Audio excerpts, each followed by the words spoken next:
Salut à toutes et à tous, on se retrouve pour une nouvelle aventure du décryptage de l'actualité sportive du Togo sur la télévision 2e. Merci pour votre fidélité à cette émission. Plusieurs sujets au menu de ce nouveau numéro. Ils vous seront donc analysés par nos deux invités qui sont déjà autour de ce plateau avec nous. Il s'agit bien sûr de notre consultant maison, Mohamed Touré. Mohamed Touré, bonsoir et merci d'avoir encore une fois répondu à notre invitation. Bonsoir chérie, bonsoir Rafat. Et la technique surtout, parce que sans elle on ne peut pas y être. Voilà. Et surtout à tous ceux qui nous suivent en ce moment. Alors, le jeûne, ça a bien démarré? Non, ça a bien démarré, ça avance. Et je souhaite bon courage à tous les musulmans. Que le bon Dieu exauce les prières de tout un chacun. Voilà. Que Allah exauce bien sûr les prières de tout un chacun. En tout cas, vous aurez dû constater, nous sommes avec des noms à connotation musulmane encore une fois ce soir. Lui, il s'appelle Mohamed Touré. À ma gauche, lui, c'est Arafat Afouane. Arafat, bonsoir. Bonsoir chérie, bonsoir Mohamed et bonsoir également à tous ceux qui sont câblés sur la deuxième en ce moment. Le jeûne, ça a également commencé. Oui, ça se déroule bien. Par la grâce de Dieu, nous avons bouclé 6 jours aujourd'hui. Et petit à petit, ça avance. On continue d'envoyer nos vœux, nos invocations au Très-Haut. Et nous espérons, nous sommes confiants qu'il va les exaucer. Puisqu'il a toujours fait, et nous ne pouvons qu'avoir cette foi en Allah pour exaucer nos prières. Encore une fois, bon mois de carême à tous nos amis musulmans et à la communauté chrétienne catholique également.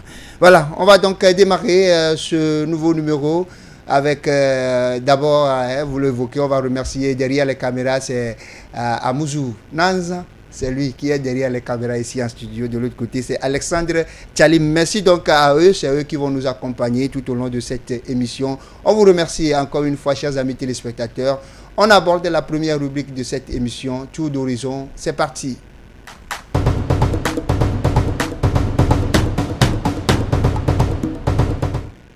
Tour d'horizon et nous évoquons ce premier sujet relatif au handball puisque nous explorons toutes les disciplines sportives. Nous parlons donc de cette formation qui a eu lieu au niveau de la Fédération togolaise de handball, une formation pour 40 formateurs, une formation IHF.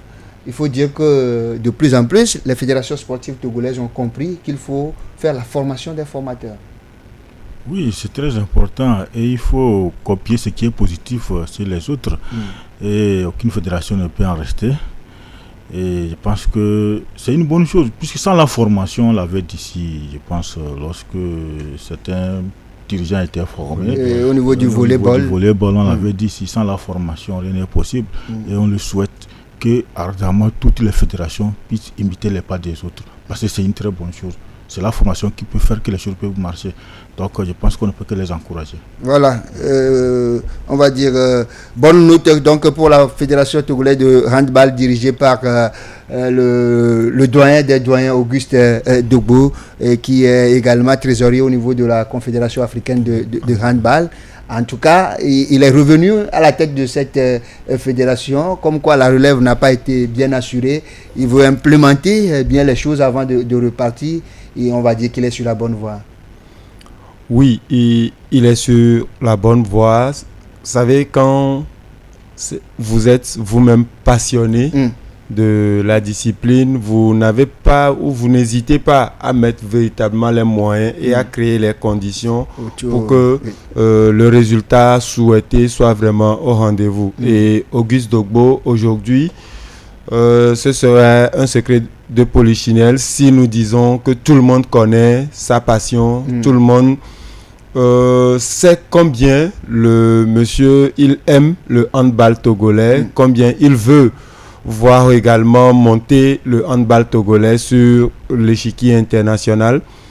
Et aller à la formation, c'est toujours la base quand on a de grandes ambitions.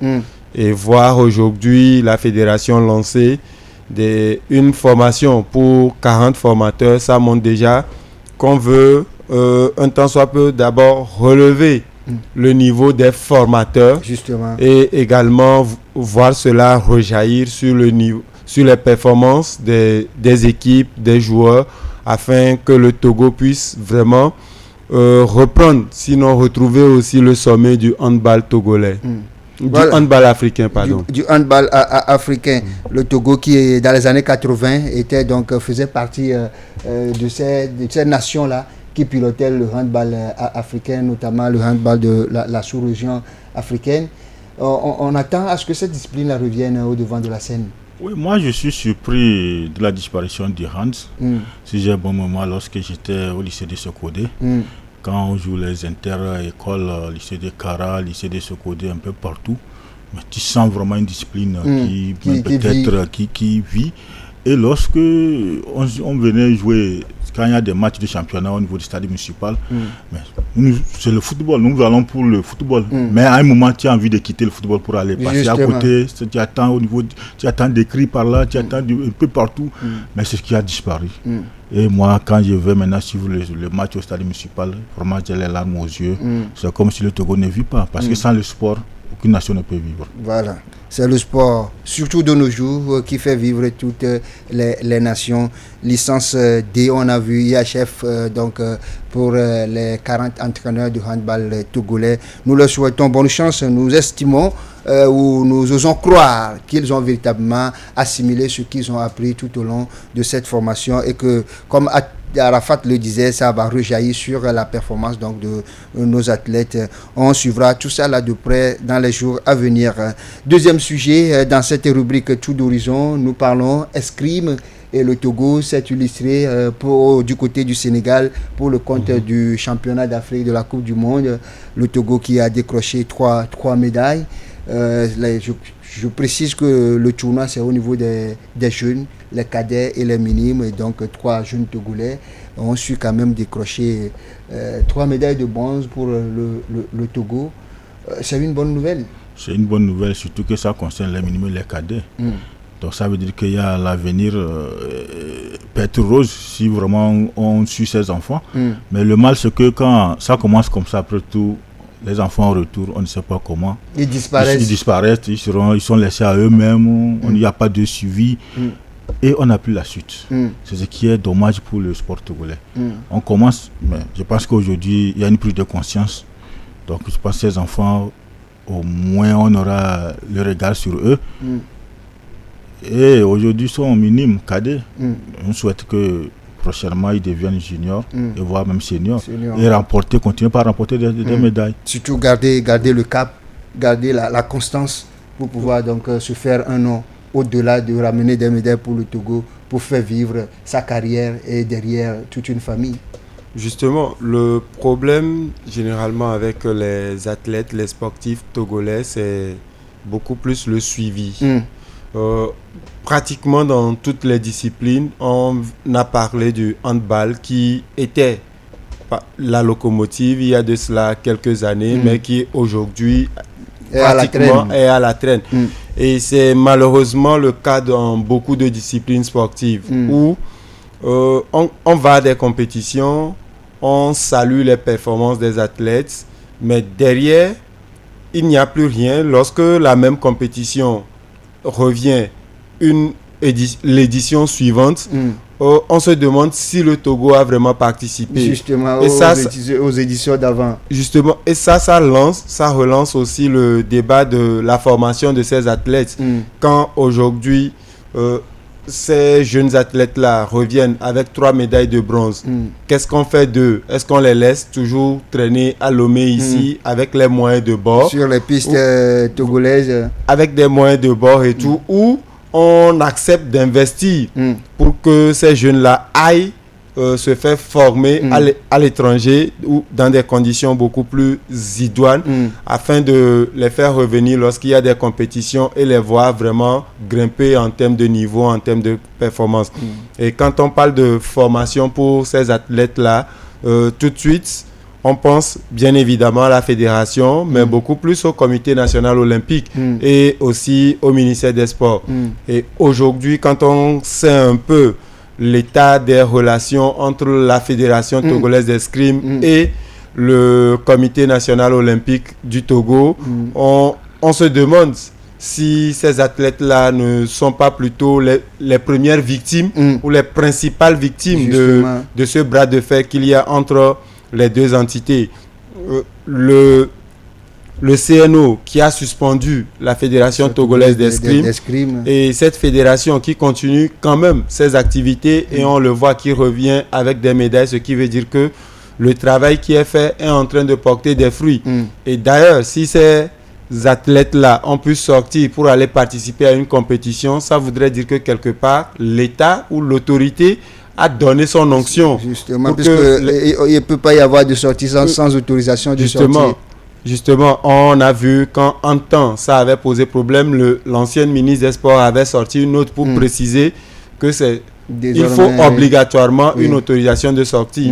Alors, si le ministère accorde cette autorisation de sortie à une fédération qui officiellement demeure suspendue par le Comité national olympique, ça voudrait dire que quelque part, l'autorité politique est en train de désavouer cette sanction ou cette suspension que le Comité national olympique du Togo a infligée à la fédération.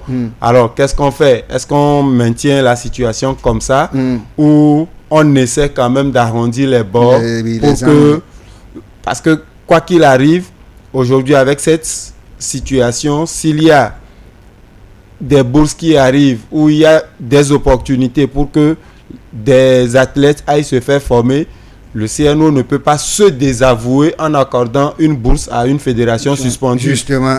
Donc, cette situation, il est vraiment important que toutes les parties prenantes, que tous les acteurs puissent déjà s'asseoir, discuter, que chacun reconnaisse un peu sa part de responsabilité dans la situation et qu'on arrondisse les bords pour le bien des sports en général et de l'escrime. Voilà, on va dire que Arafat a abordé, a fait le ramassis de cet aspect-là de la chose que j'allais évoquer. Justement, voilà des athlètes, des jeunes d'ailleurs, de cette fédération qui vont faire des prouesses. Mais pendant ce temps, cette fédération est sous suspension au niveau du CNO Togo.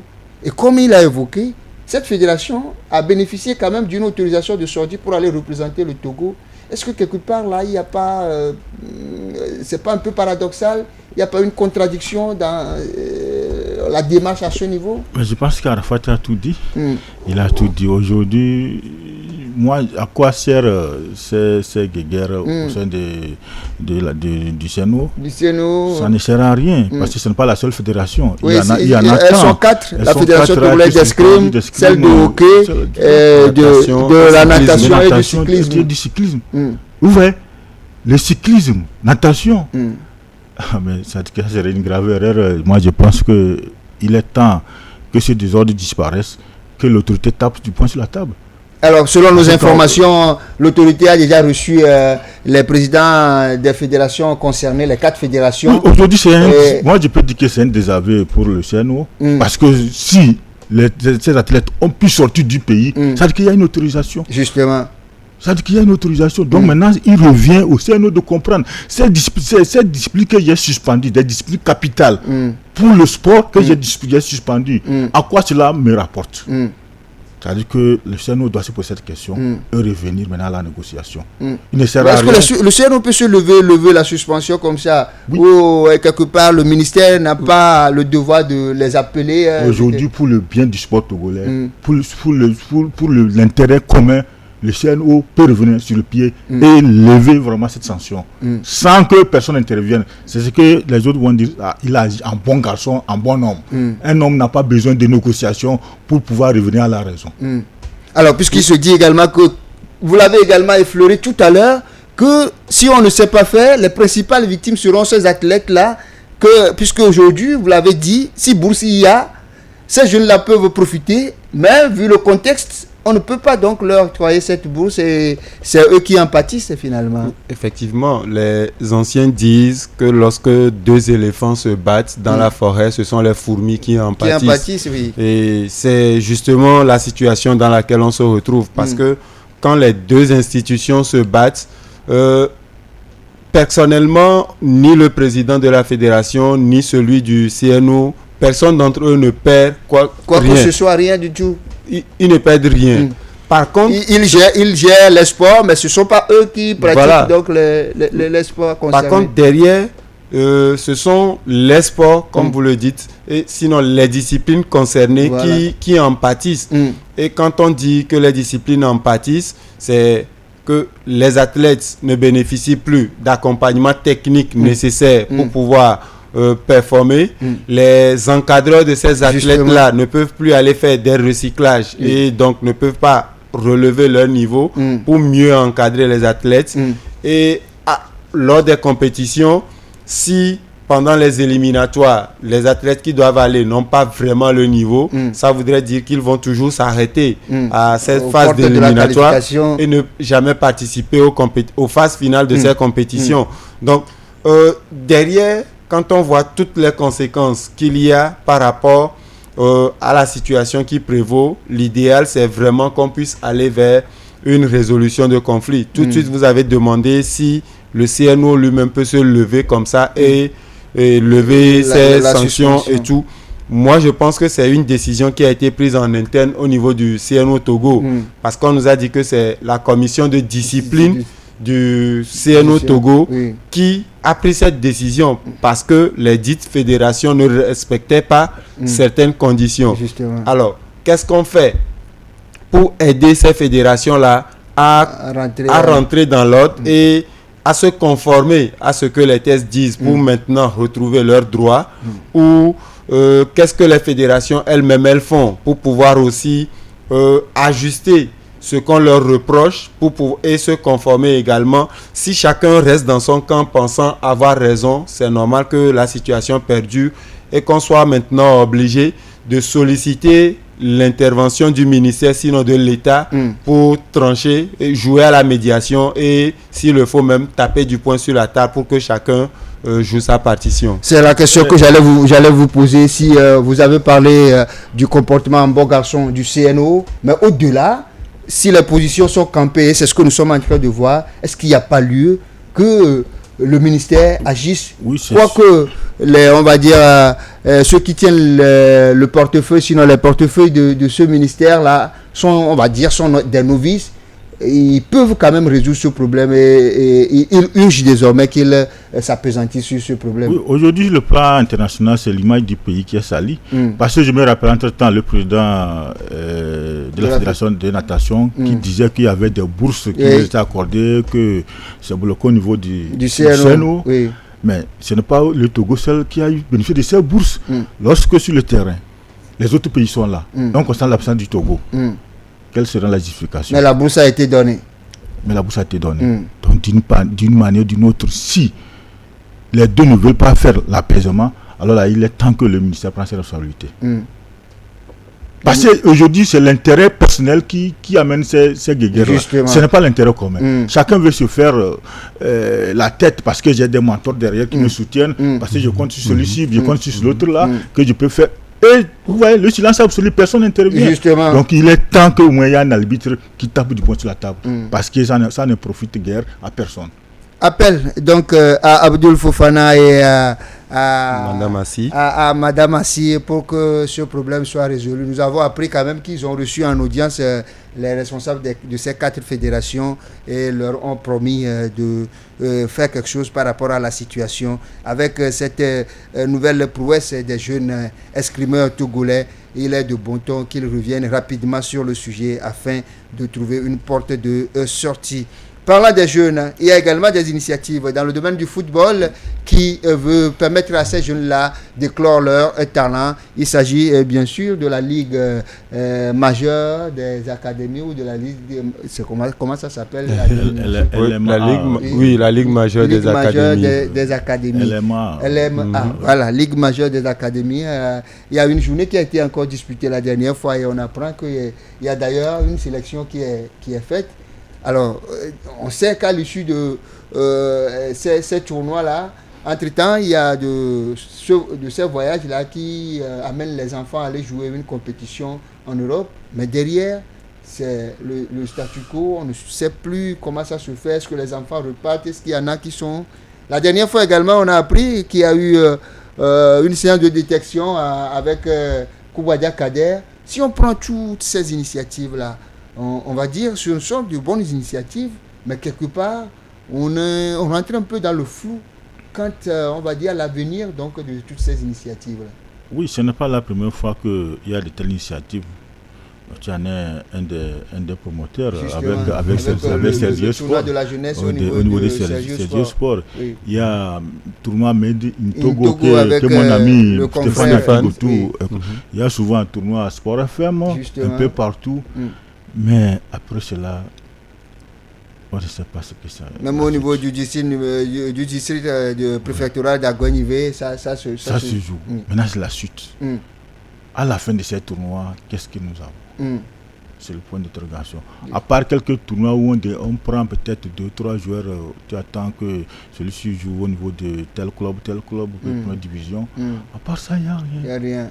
Alors que moi, dans le temps, moi, je disais que ça devait être un point de départ pour la fédération. Parce que la fédération, dans son programme, c'était le football à la base. Dès son premier mandat, c'était ça, football à la base. Je me rappelais avec l'ancien directeur technique national, Elie Lanou, on a beau crier football à la base, mais rien. L'autre était arrivé, Yeni Sibabi était arrivé, il criait football à la base, mais dès qu'il était nommé, rien. Aujourd'hui, pour le troisième mandat, la fédération a beau crier football à la base. Moi, je me pose la question, au niveau de la fédération, qu'est-ce qu'on attend football à la base? C'est quoi le football à la base? Vous voyez? Donc, je me dis, quand même les gens essaient de faire l'initiative, sans l'accompagnement, c'est ce que Flora Katagouan a vu à plusieurs reprises. Il a voyagé avec les enfants, aller en Europe pour revenir. Mais et au retour, il a reconnu qu'il y a un déphasage criard, on va dire, entre ce que le Togo produit comme formation et ce que les autres... C'est là où se pose le problème des formateurs. Ces formateurs ont reçu leur formation où? Et au niveau de ces centres, quels sont les formateurs? Vous voyez, c'est tout cela que nous devons nous poser la question. Est-ce que cela peut faire avancer notre football togolais? Est-ce qu'on peut appeler ça football à la base? Aujourd'hui, moi, c'est pourquoi là-bas, parce que j'ai salué l'initiative de Koubadia Kader et je dis que c'est maintenant que Koubadia Kader a compris le travail qu'il a fait pour le Togo. Parce que Koubadia Kader, dans le temps, disait qu'il était détecteur des talents au niveau de Sochaux. Il avait cité les pays, le Nigeria, la Côte d'Ivoire, un peu partout. Et on leur disait, mais il devait faire ça pour le Togo, il dit que ça va venir. Mais si vraiment c'était ça son travail et qu'il vient prendre une sélection nationale, ça veut dire que c'est un échec. Ça, c'est un échec. Je pense qu'aujourd'hui, il s'est trompé de projet. Peut-être qu'il a suivi peut-être l'argent, mais je pense que quand tu te lances dans tes propres initiatives, ce que tu es, l'acquis que tu as, ça peut mieux te servir. Et tu peux réussir dans ça. Donc si aujourd'hui, il s'est lancé dans la détection des jeunes, il ne faut pas que cela s'arrête là-bas. Peut-être qu'il a une idée derrière, détecter ces jeunes pour les envoyer peut-être en Europe. Bon, ou bien détecter ces jeunes pour les mettre à la disposition de l'État, ou bien de la fédération plutôt. On ne sait pas.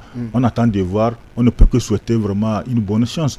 Comme de l'autre côté avec Flora Kataka, lui, ce n'est pas sa première, ce n'est pas son premier... son première initiative. Donc je pense qu'aujourd'hui, tout le monde se bat, mais sans l'accompagnement, sans le suivi, sans la vraie politique de sport, ça ne peut pas marcher. Voilà. Et Arafat, on va dire que ce sont de belles initiatives qui permettent aux jeunes de quand même, comme je l'ai dit tout à l'heure, de pouvoir montrer de quoi ils sont capables. Mais on sent qu'il doit y avoir une certaine orientation. Puisque la dernière fois, concernant le projet de Koubadia Kader, quand j'ai écouté un peu l'interview du directeur technique qui était passé par là, quand j'entends quelque part que le directeur technique dit qu'il retrouve des jeunes de moins de 17 ans qui ont joué le tournoi de l'UFOA pour le Togo, c'est dire que depuis le retour du tournoi de l'UFOA, il n'y a aucun suivi pour ces jeunes qui ont participé à ce tournoi pour le compte du Togo, et que le directeur, je ne sais pas s'il est surpris, disent qu'ils retrouvent donc ces jeunes. Et je crois avoir entendu même que c'est qu'ils sont perdus dans la nature, un truc comme ça. Oui, c'était ça, c'était bien ça. Il est étonné de voir des jeunes qui ont participé au tournoi de Côte d'Ivoire du Ghana, mais qui après tout, on ne sait pas ce que ça a donné quoi. Justement. Vous voyez, donc ça veut dire qu'il n'y a pas de suivi. Dans un moment, je pense que c'est une prise de conscience. Donc, en disant ça, il interpelle déjà la fédération et l'État. Et s'interpelle lui-même. La question, c'était pour savoir quelle orientation, quel accompagnement des institutions à ces initiatives-là, afin qu'elles soient véritablement profitables pour notre football. D'abord, il faut que ces institutions aient des ambitions ou des objectifs avant de pouvoir définir, avant de pouvoir définir des orientations. Oui. Parce que on a l'impression, surtout en termes de football des jeunes, qu'on navigue à vue. Si le directeur technique dit qu'il redécouvre des jeunes joueurs qui ont participé à des compétitions internationales pour le compte du Togo, ce n'est pas si surprenant que cela, parce que c'est dans ça que nous végétons. Nous attendons bientôt, c'est lorsqu'on va annoncer le tournoi de l'UFOA B U17 qu'on va voir déjà il n'y a pas encore de staff. C'est quand on va annoncer qu'on verra peut-être la nomination du staff et on fait un stage d'une semaine, 2 au maxi et puis on part pour la compétition. Et quand on revient, les enfants sont encore laissés soit à leur centre de formation, soit à eux-mêmes, de la même façon qu'ils se débrouillaient. Et quand une compétition arrive encore, on fait de nous. On ne peut pas construire quelque chose à long terme avec une telle démarche. Forcément, il faut s'inscrire dans une durée. Et oui, aujourd'hui, on parle de politique, des sports, mais quand il n'y en a pas, est-ce que la Fédération togolaise de football elle-même dispose d'un plan stratégique pour pouvoir définir... Il a parlé de projets, de plans d'action avec lequel on a convaincu les électeurs. Ça, c'était un programme de campagne. Maintenant, quand on est venu, on a fait un premier mandat, on a vu les réalités, on a vu les difficultés auxquelles on a été confronté pendant 4 années. On est revenu solliciter une nouvelle fois. C'était pour le deuxième mandat, on nous a parlé de consolider les acquis. Justement. Et on a encore passé 4 années à vivre les mêmes difficultés. À consolider les acquis dans les difficultés. Et malgré cela, on est revenu solliciter un troisième mandat qu'on a obtenu. Et si on finit encore ce troisième mandat et qu'on laisse les mêmes difficultés à la fin de ce mandat, ça voudrait dire qu'en réalité, les dirigeants du football togolais eux-mêmes doivent prendre conscience qu'ils ont échoué quelque part.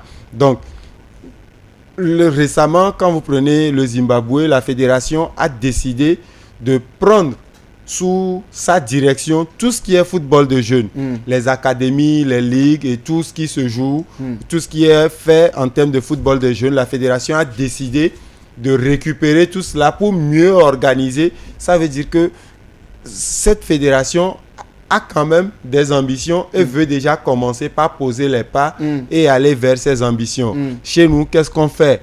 Jusque-là, c'est juste des tournois, la Ligue majeure des académies, le tournoi Made in Togo du confrère Stéphane, et des tournois ici et là. À la fin, quel est le résultat? Quel profit la fédération le pays même tire de ces tournois-là? On suppose qu'il n'y a pas vraiment de moyens. C'est pour ça que la fédération n'organise pas un championnat de jeunes. Maintenant que certaines initiatives privées en font, la fédération devrait en profiter. Maintenant, passer à cette étape de détection, quand on entend un tournoi, forcément, ces tournois-là, la fédération est invitée ou informée. Justement. Donc, on peut former une équipe technique qui va sur ces tournois-là faire des détections pour que le travail soit vraiment organisé et aille beaucoup plus loin, bien sûr. Voilà, c'est ce qui doit être fait pour ces jeunes-là afin de les accompagner, de rajouter quelque chose. Ce qui me choque un peu, entre-temps, c'est comme même le ministère m'avait entrepris une détection aussi des talents comme ça à l'intérieur du pays, un peu partout. Ah oui? On ne sait pas. Puisqu'il y a des centres de l'État qui sont là. Aujourd'hui, ça a donné qu'on en est où pour notre interrogation. Véritablement. C'est là où on est en train de gâcher l'avenir de ces enfants. Par exemple, tous ces enfants qui ont participé au tournoi dont a fait mention les DTN, ces enfants demain ne seront plus U17. U17, oui. Déjà, aujourd'hui, cette année, ils ne sont plus U17, certainement. Maintenant, ça veut dire ils deviendront quoi? Oui. Si le travail était bien fait, normalement, cette équipe était la potentielle équipe U20. Avec laquelle on allait ajouter de nouveaux éléments pour renforcer et avoir une équipe U20. Mais là, ça n'a pas été fait. Ça veut la dire... progression devrait être linéaire, tout simplement. Voilà. C'est ce qui ne se fait pas. C'est pourquoi nous parlons donc de ces initiatives-là. Sous Claude Leroy, on a eu aussi Graine du Togo. Ah oui. Est-ce que ça n'a pas germé? La graine a pourri. Malheureusement, c'est la situation ici chez nous. Et il y a de quoi ce que l'on se réveille véritablement pour pouvoir amener ces jeunes-là à apporter sinon un plus à notre football. Nous allons donc aborder la seconde rubrique de cette émission, le grand format. Alexandre, on y va.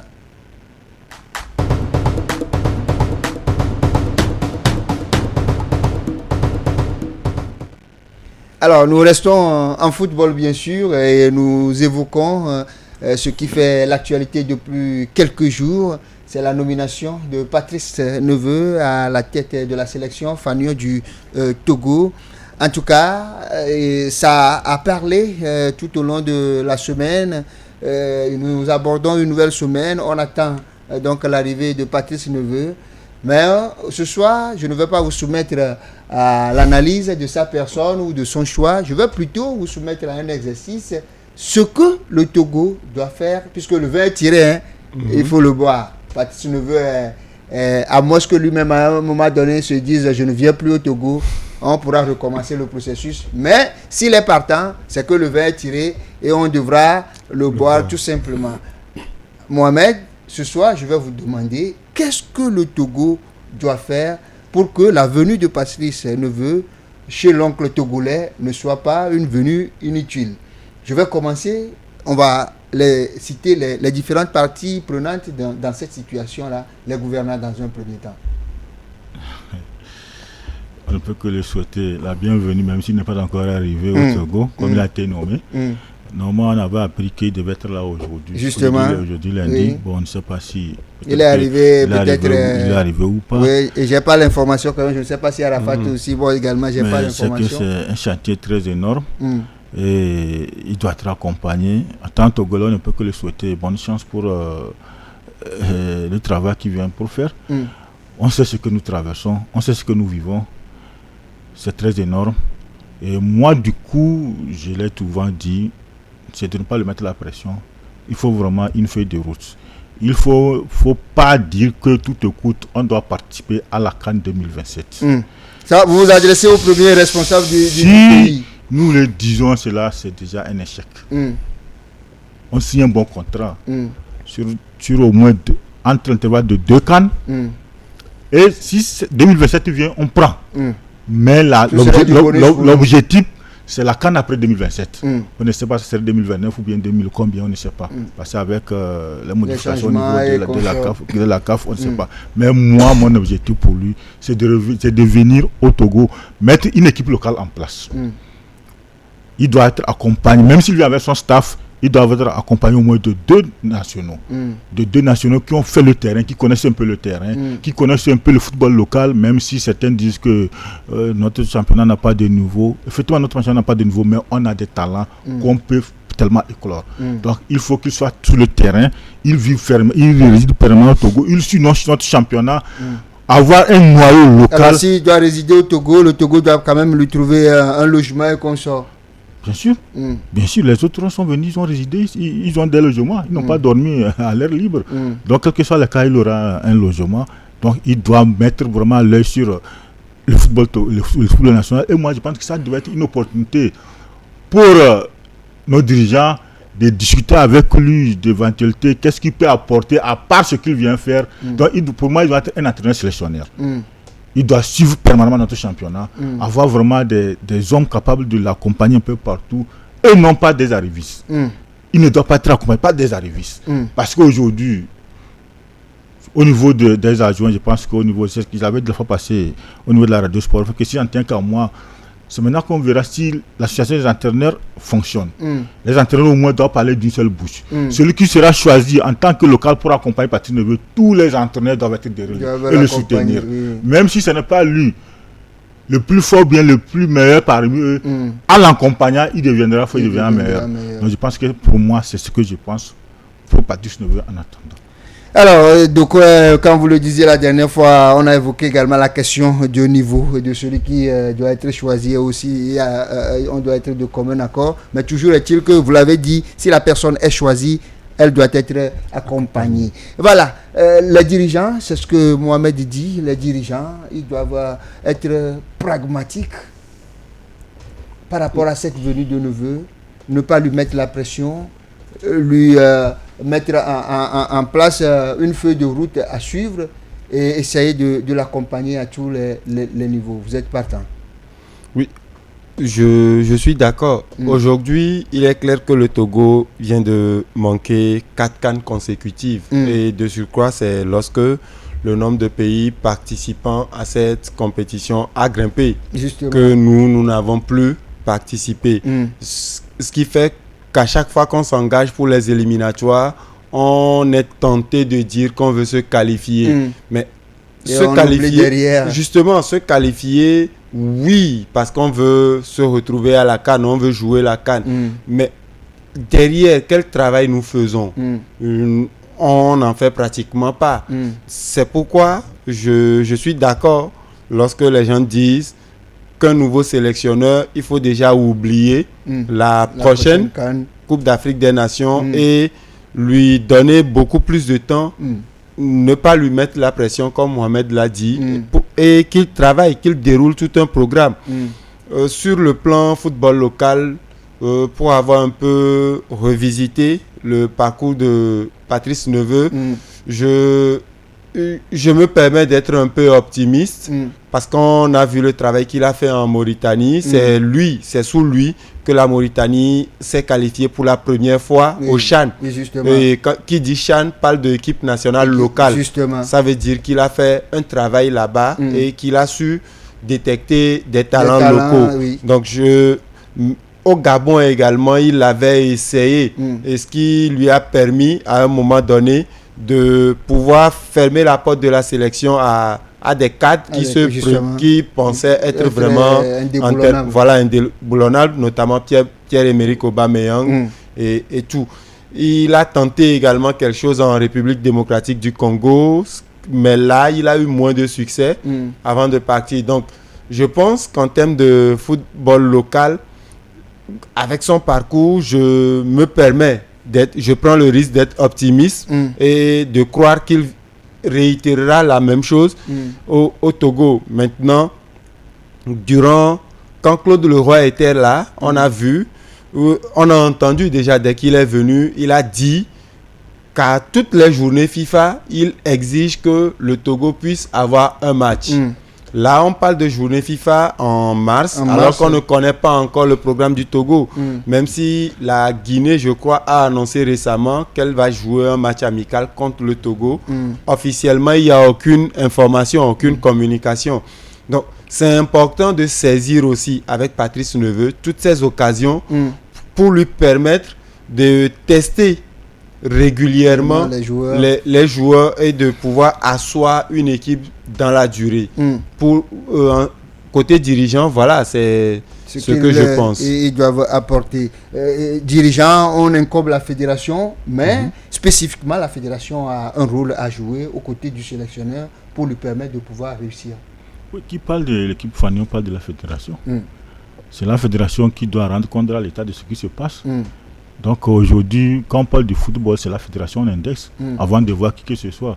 Donc, plusieurs fois, on n'a pas entendu qu'à l'issue de chaque match, il y a cette rencontre-là, ce bilan, ce travail, cette assise-là qui se fait. C'est quand ça devient compliqué qu'on apprend que la fédération a convoqué ou a demandé aux sélectionneurs de produire, on va dire, un bilan. Un rapport. Oui, un rapport. Si ça, personne ne peut dire qu'il ne connaît pas les manquements au sein de cette fédération.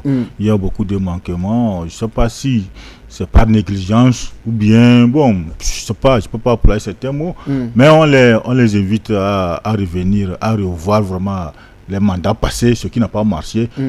En termes de gestion de l'équipe nationale. Ils ont encore le temps. L'essentiel, ce n'est pas de convoquer les joueurs venus jouer. Et si on gagne, on partage les primes. Si on ne gagne pas, on reste comme ça. Non, ce n'est pas ça. Il faut vraiment un planning. Il faut vraiment... Qu'est-ce que nous allons faire pour que ça marche? Ce n'est pas juste venir jouer, dire que l'équipe nationale marche, la fédération va organiser... un match de football, ça se joue en 3 temps, souvent. Ça se prépare.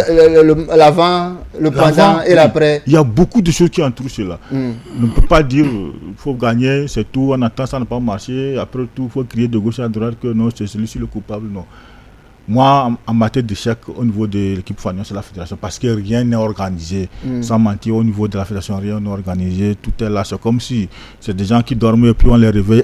C'est sûr. Et puis ils se sautent et puis ils commencent par faire des choses. Donc ils doivent se réveiller et accompagner véritablement le sélectionneur pour la réussite de sa mission. L'autre aspect pour la fédération, effectivement, on le dit, c'est l'ensemble de la préparation des matchs des éperviers. On sait qu'il y a de l'accalmie dans le nid des éperviers. On ne parle plus de primes, de ci, de ça. Mais on veut sentir quand même cette présence-là, cet apport-là de la fédération dans la préparation de ces rencontres-là, dans la manière de galvaniser le public et tout le reste. Des fois, il m'arrive de penser que au niveau de la fédération, on a perdu également tout espoir en cette sélection-là. Parce que quand on voit les actions qu'on mène... On a perdu la main de bien faire. Bon, peut-être qu'on a perdu la main, mais il y a quand même l'envie. Sauf qu'il n'y a plus vraiment d'espoir. Le volet supporter, le volet amateur du foot, je pense qu'il est en train de prendre le dessus, parce que quoi qu'il arrive, la fédération doit être celle-là qui est toujours au devant de la mobilisation. Qui insuffle de la bonne dynamique. Justement. Et là, on parle... J'ai donné tantôt l'exemple de la prochaine journée FIFA, la prochaine trêve internationale. Qu'est-ce qui est en train d'être fait? Est-ce que le Togo va vraiment jouer? Le Togo ne joue pas, sinon pourquoi le Togo ne va pas jouer? Quels sont les... Et si le Togo doit jouer? La communication pour que tout le monde pense dans la même direction. La communication ne peut être faite que s'il y a des actions prévues ou des actions posées. Maintenant, qu'est-ce qui est en train d'être fait? C'est parce que le département de la communication également, pour qu'elle fasse son travail, il lui faut de la matière. Ce n'est pas elle-même qui va aller créer de quoi dire. Alors, qu'est-ce que le comité exécutif est en train de faire pour que le département de la communication nous informe que voilà ce qui est en train d'être fait? Présentement, on a l'impression que rien n'est fait ou rien n'est en train de se faire. Et quand c'est comme ça, on est en quelque sorte en droit de dire que la fédération est en train de perdre la main. Maintenant, dans le communiqué, on a annonçant l'arrivée ou la nomination de Patrice Neveu, on a parlé de vent nouveau, de renouveau, tout ce qu'on veut. Alors, sauf qu'on est en train d'évoquer ce mot ou cette expression-là, ça fait déjà quelques années. Justement. Est-ce que enfin, cette fois, on mettra les moyens qu'il faut à disposition de la sélection? C'est vrai, en termes d'organisation de match, quand il y a match quand même, tout ce qu'il y a comme organisation, on n'entend plus parler de cela. Tout se fait comme cela se doit. Mais ce qu'il faut pour arriver à l'organisation d'un match, on a l'impression qu'à ce niveau-là, ça tâtonne toujours. Les journalistes, on nous a, à la fin, je vous pose la question parce que lui, forcément, il va se défendre, il va défendre notre corporation.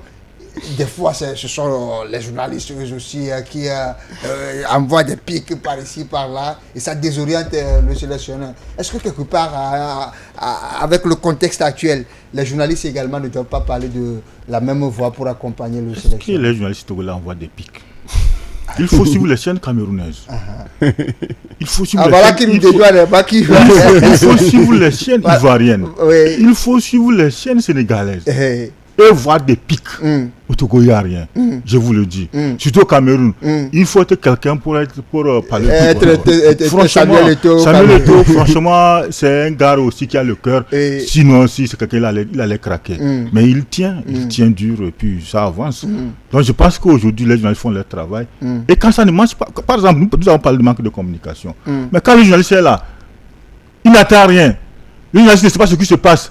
Alors qu'il y a quelque chose qui doit se passer, mais le journaliste doit dire, même s'il n'a pas l'information, il doit piquer pour que ça sorte. Oui, c'est ça, c'est le rôle du journaliste. Donc quand tu vas vers l'information et que tu ne la trouves pas, tu dois créer l'information. C'est le rôle du journaliste. C'est-à-dire que la fédération doit également mettre le cadre pour que les journalistes puissent véritablement faire le travail et accompagner le sélectionneur. Parce qu'aujourd'hui, ça ne concerne pas uniquement la fédération. Par exemple, quand vous prenez dans le temps, lorsque les supervisent un match, mais c'est tout le Togo, même les vieux qui sont dans les chambres, qui ne voient pas, savent qu'il y a quelque chose qui se passe. Justement. Mais aujourd'hui, c'est silence absolu. Les gens sont à Kégué quand d'autres ne savent pas que quelque chose se passe au terrain de Kégué. C'est manque de communication. Vous voyez, donc aujourd'hui, on doit laisser les gens faire le travail. Mais je pense que dire que les journalistes lancent des pics, non. Parce que les journalistes veulent le résultat positif. Alors, journaliste, à côté, qu'est-ce que votre corporation doit faire pour accompagner donc, le nouveau sélectionneur à la réussite de sa mission? Non, moi je pense que la presse a toujours fait ce qu'elle doit faire. Elle ne va pas se réinventer. Voilà, c'est-à-dire, au Togo, on l'a toujours vu, les journalistes, quand c'est bon, ils acclament, et tout en disant ou tout en relevant encore les points d'amélioration sur lesquels on peut encore travailler. Et quand ce n'est pas bon, sauf que c'est ce volet-là que les premiers responsables n'aiment pas trop. Quand ce n'est pas bon, on ne veut pas que le journaliste le dise. Mais le journaliste, c'est son travail. Quand c'est bon, il apprécie tout en demandant mieux. Et quand ce n'est pas bon, il dit non, ça ce n'est pas bon. L'homme lui-même, de façon naturelle, à l'état de nature, est insatiable. Donc, alors, lorsque on demande ce que la presse doit faire pour accompagner la nouvelle donne, tout dépend du lead. Et pour que ça marche, c'est toujours la fédération. Justement, en fait. C'est à elle de donner. Implémente le rythme. Justement, c'est elle qui donne le rythme et tout le monde suit. On a évoqué la campagne 2005 pour les éliminatoires de cumulé Coupe du Monde Cannes 2006, où c'est la fédération qui assurait la mobilisation et les médias maintenant jouaient leur partition pour pousser le public à aller au stade et à être derrière la sélection nationale. Maintenant, au-delà de ces deux éléments dont on a parlé, le journaliste, il est aussi également comme une sentinelle. Il voit de loin ce qui est en train d'arriver, une situation qui est en train d'arriver, et il alerte, il attire l'attention. Ce qui vient là, si nous ne faisons rien, ça ne sera pas bon pour nous. À telle situation. Donc, tout ça, c'est le travail du journaliste, et je pense que c'est ce que nous faisons, ou nous avons toujours fait. Et donc, ils doivent rester dans ce rôle-là, en ce qui concerne le travail futur de Patrice Neveu. Et que la fédération également soit collaborative et facilite le travail. Alors, il faut rappeler aussi une chose. Oui. Nous sommes sous tutelle, on est presque sous tutelle de la France. Et un entraîneur français ne doit pas se plaindre du journalisme. Aujourd'hui, quand nous prenons la France, quand un journaliste décide que le président de la fédération part, il doit partir. Noël Le Gret, qu'est-ce qu'il a fait partir? Ce sont les journalistes, après son intervention, sa déclaration concernant Zidane. Mais les journalistes l'ont piqué de gauche à droite, l'objet de craquer. Aujourd'hui, on sait déjà que les journalistes sont déjà préparés Zidane pour la session de Didier Deschamps. Quand la Coupe du Monde 2026 va terminer, on sait que c'est Zidane qui va. C'est les journalistes qui ont fait la publicité. Donc aujourd'hui, le journaliste, dire que les journalistes lancent des pics pour un Français, ça ne doit pas le toucher. Ça ne doit pas le toucher, ça doit plutôt le galvaniser à réussir sa mission. Et nous, pour boucler le sujet relatif au travail de Patrice Neveu au Togo, le public sportif, le Togolais lambda, qu'est-ce qu'il doit faire? Nous devons rester concentrés, le soutenir, quel que soit. Pour le moment, aucun Togolais ne doit pas le contester parce que nous voulons un sélectionneur, quel que soit ce qu'il est, C'est le travail qui va faire qui nous importe. Qui nous importe. Son âge, son comportement, non, c'est le travail. Et quand ça ne va pas, nous allons toujours crier, nous allons toujours dénoncer. C'est comme ça parce que nous voulons le résultat positif. Donc le public, pour le moment, souhaite la bienvenue à Patrice Neveu, qu'on le laisse le champ libre de travailler. Ok, qu'on laisse... tout le monde doit être d'esprit, de cœur et d'esprit avec Patrice Neveu. Ceux qui sont tapis dans l'ombre et qui font des préparations contre le Togo doivent lever le pied ou doivent cesser de le faire. Le public sportif, quel est son rôle vis-à-vis de cette nouvelle mission pour le Togo? Le public sportif également a toujours tout fait, malgré les temps ou les périodes sombres de cette sélection. Quand on dit qu'il y a match, le public est toujours au stade. Ça veut dire il a toujours répondu. Ça veut dire que le public est toujours là pour sa sélection. Et là, je vais encore évoquer la fédération. Parce que le public ne va consommer que ce qu'on va lui donner. Il revient à la fédération d'expliquer le projet au public, de dire au public, comme on le dit, voici notre échéance. Là, tout de suite, notre priorité, c'est de bâtir une équipe et donc... De telle manière. De telle manière. Et voilà la durée que nous donnons aux sélectionneurs pour commencer par l'évaluer par rapport à ses résultats. Et vous allez voir que le public également va accompagner et va attendre aussi l'échéance qui lui a été communiquée pour commencer par évaluer le travail de ce sélectionneur-là. Mais si la fédération également dit que le sélectionneur est là pour nous qualifier immédiatement pour la CAN 2027, c'est normal que le public également, à chaque match, veut la victoire. Voilà, vers la victoire. Et donc, le public ne suivra que la direction que la fédération donnera. Comme on l'a fait pour Daré. Puisque de son arrivée, l'objectif c'était de qualifier le Togo pour la CAN. Et donc le public a suivi et à chaque étape c'est la désolation. Donc quand Arafat évoque tous ces aspects, je résume tout cela, je fais le ramassis en la communication.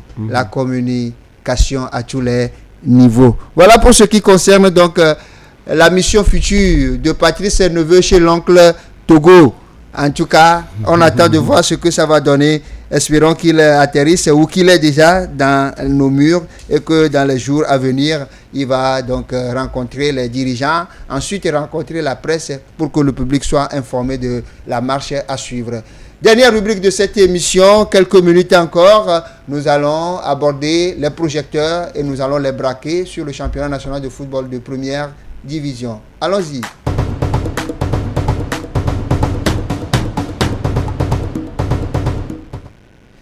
La phase retour du championnat national de football de première division a démarré samedi avec un match avancé, l'étoile filante qui affrontait donc les percepteurs d'impôts et les étoilistes ont damé les pions aux percepteurs d'impôts 1-0 dimanche. Le gros lot des matchs de cette 14e journée a été disputé avec ASK qui a battu le Dynamique togolais 3-1. Gomido qui a recommencé avec la défaite 0 but contre 1 pour Asco. AC Baragouda n'a pas pu tenir devant les flèches pimentées de Dacha, ou sinon, de Dacha, on va dire les requins ont été croqués par les flèches pimentées, donc 2-0. Entente 2 a fait match nul avec la S Bina, AS Bourlesou, Unisport, ça n'a pas gagné là-bas également. Et aujourd'hui, cet après-midi, la 14e journée s'est achevée avec ce dernier match qui a opposé Semassi à Espoir de Zior. Score à l'arrivée, 1 but partout. Et au classement, ça n'a pas bougé. ASK est toujours leader avec 33 points. Asco est deuxième, 31 points. Unisport, troisième, 25 points. Au bas du tableau, on retrouve l'AS OTR qui est 12e avec 12 points, moins 6. Gomido, 13e, 12 points également, moins 6. Puis 14e, les Cornes de la Bina, 8 points, moins 7. En tout cas, on était dubitatif quant à la reprise du championnat, mais pour cette fois, la fédération a démenti tous les pessimistes. Elle a tenu parole. Oui, a tenu parole et ça a effectivement repris. C'est la moindre des choses qu'elle puisse faire. Parce qu'aujourd'hui, il y a beaucoup d'interrogations. C'est qu'au Togo, c'est comme si c'est le championnat de première division qui représente le football. Est-ce que tu as une fois entendu parler de la deuxième division? Donc si, malgré tout ça, on ne reprenait pas, ça y a qu'il y a beaucoup de choses. La fédération même sait ce qu'il attend au niveau de la presse. Donc c'est pourquoi elle a forcé que cela puisse reprendre. Oui, elle a forcé. Oui, elle a forcé parce qu'elle est obligée de tenir les câbles pour que cela puisse reprendre. Parce qu'elle sait que les gens doutaient beaucoup de la reprise. Donc quels que soient les moyens, ça devait reprendre. Pour cette fois, il ne fallait pas se louper. Oui, pour ne pas se louper. Et bon, on ne peut que souhaiter le meilleur pour ceux qui seront meilleurs et aussi souhaiter vraiment le fair play, que le fair play domine, surtout pas de blessures. C'est très important pour le bon déroulement du championnat.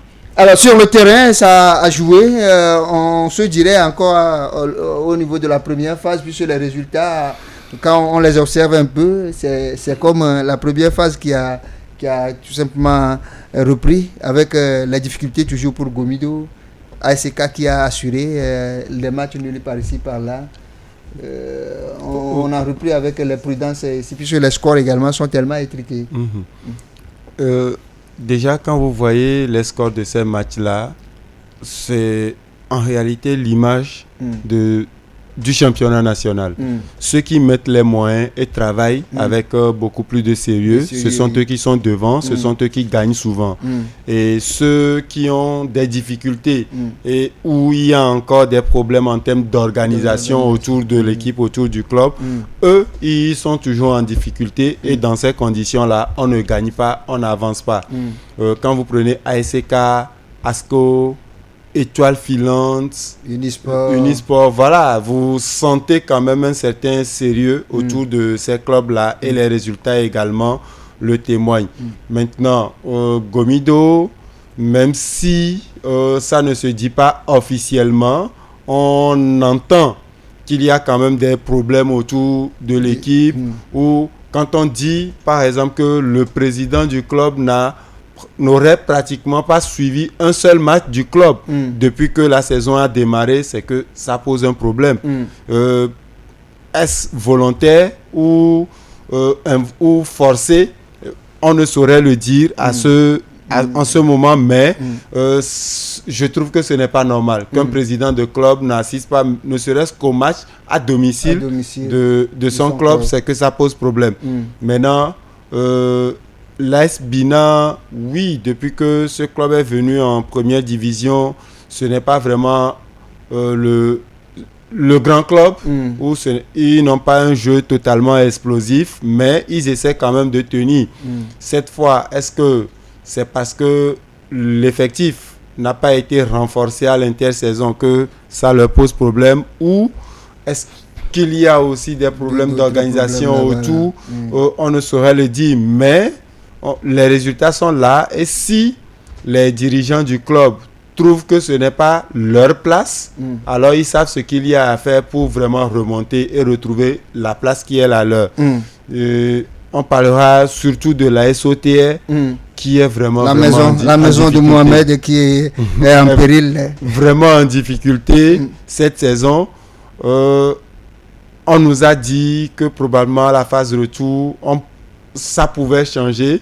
Là, la première journée de la phase retour n'a pas donné ce qu'on devrait espérer. En tout cas, c'est un but contre son cas qui a causé la défaite donc, de la SOTR. Non, mais un but contre son cas, ce n'est pas dans le cas, il n'a pas marqué ça dans l'autre cas. Dans ce cas, c'est les adversaires qui ont apporté le donc ça, ce ne peut pas. Voilà, donc ce n'est pas une raison. On espère que les 12 journées qui restent, la SOTR fera vraiment un véritable sursaut parce que ce sera un peu dommage de voir ce club-là descendre en deuxième division. C'est Massi qui également a parlé de recrutement. On a vu le recrutement de ce Massi. On a annoncé un Marocain. Marocain ou bien Tunisien, je ne sais plus. C'est un Marocain formé au Wydad, Casablanca. Qui a été recruté. Mais derrière, ça n'a pas encore marché. Oui, bon, malheureusement que je n'étais pas au stade pour voir ce que ça a donné. Mais j'ai suivi certains journalistes qui disaient que la première mi-temps était pour Espoir. Et c'est dans cette première mi-temps que Semassi a marqué. Et que la deuxième mi-temps était pour Semassi. C'est dans cette deuxième mi-temps que Espoir a marqué. Donc, ça veut dire que c'était un match équilibré. Vu dans l'ensemble, ça doit être un match équilibré. Bon, l'entraîneur de Semassi a expliqué que ce sont les nouveaux joueurs d'entrée qu'il a alignés, peut-être à part un ancien qui les a ajoutés, bon, qui n'ont pas eu de nouveaux joueurs, donc ils n'ont pas eu le temps de jouer des matchs amicaux, de prendre, donc peut-être avec les journées à venir, ils nous promettent de voir. Mais je pense qu'aujourd'hui, vu les résultats, tel qu'Arafat l'a dit, déjà, on peut se dire que c'est Asco et ACK, comme d'habitude, qui vont toujours se battre pour le titre. Et peut-être Unisport et certains clubs vont essayer de les accompagner, mais les autres vont seulement chercher à se maintenir. Ils seront des observateurs. Ça les maintient. Voilà. Je voudrais juste revenir sur l'interview d'Olou Fadé à la fin, quand il dit que c'est des nouveaux joueurs. Moi, je pense qu'il est conscient. Il était conscient en faisant ce choix. Et c'est un risque qu'il prenait. Voilà. Plus de la moitié de avec de nouveaux joueurs. On met ceux avec qui on a commencé, ceux avec qui on est en train de faire un travail depuis, on les met au banc pour mettre ceux qu'on vient de recruter. C'est un risque.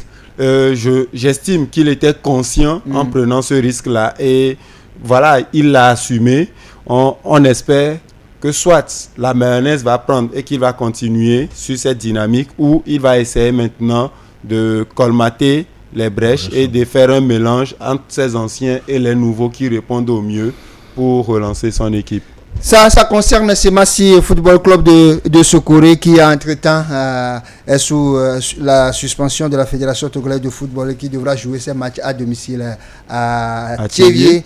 Raison pour laquelle le match contre Espoir de Tchévier a été délocalisé à Lomé. On suivra tout cela de près.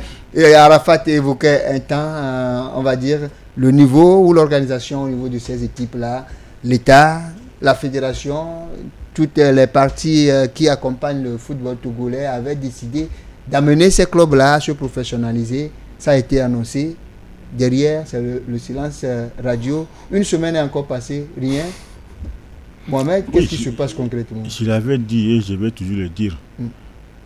Le mot professionnalisation, tout le monde peut le prononcer, tout le monde peut l'écrire. Mais c'est la signification et l'application de ce mot. Donc le Togo a juste prononcé et a du mal à appliquer. Bon. C'est le constat. C'est le constat. Parce qu'aujourd'hui, on ne peut pas se lever d'un seul coup pour dire que dans tel mois, on doit aller vers la professionnalisation. Non. C'est le seul tout le peuple togolais, c'est le seul tout le monde qu'un jour le football togolais devienne professionnel. Mais pas dans cette condition. Ça se prépare. Ça ne se décrète pas, mais ça se prépare. Aujourd'hui, bon, vous voyez, moi j'ai peur pour l'avenir. Parce que c'est l'État qui a décidé. Maintenant, l'État a décidé, maintenant il revient, comme il redira souvent l'habitude, aux technocrates de montrer vraiment la faisabilité de la chose à l'État. Le mot professionnalisation, vous l'avez décrété. On le veut bien. Mais voilà les étapes qu'on doit passer avant de dire un jour que le championnat est devenu professionnel. Mais si maintenant, on dit qu'en septembre, tout coûte, nous devons jouer la professionnalisation, ma crainte est qu'on va arriver un jour quelque part, on ne sait pas qu'est-ce qu'on est en train de faire. Où est-ce qu'on va? Parce qu'on ne sait pas d'où on vient. Les bases n'ont pas été bien posées. Arafat, on nous a fait signe que le temps qui nous est imparti est largement dépassé. En une minute... Je veux prendre un autre risque également avec ce sujet et prendre le risque de croire que le travail est en train d'être fait. Tu es dans le moment de caractère. Prendre le risque de croire que le travail est en train d'être fait comme voilà, comme une carotte et que en haut on ne voit rien, mais en bas des choses sont en train d'être faites. Voilà, on l'espère parce que ça a été lancé en grande pompe et on nous a annoncé des actions et tout. Donc peut-être que c'est nous qui ne voyons pas. Nous attendons quand même les bilans ou les résultats pour maintenant mieux nous prononcer sur ce qui se fait. Mais entre-temps, vous avez évoqué la communication qui permet de mettre en confiance tout un peuple. Il y va de l'intérêt de ceux-là qui sont ou qui ont la responsabilité donc de ce projet. Aujourd'hui, c'est un sujet qui interpelle tout le monde. Et les journalistes, et les anciens joueurs, et tout le monde. Ce n'est pas le travail d'un groupe de personnes. Même ceux qui sont désignés à conduire cela doivent parler et ils auront des suggestions. Tout le monde sache là où on en est et s'il y a des suggestions qu'on puisse les faire. Voilà qui va mettre donc un terme à cette émission de ce soir également. Nous osons vous avoir servi sur l'ensemble de ces sujets évoqués. Mohamed, merci. Merci chéri et à la prochaine.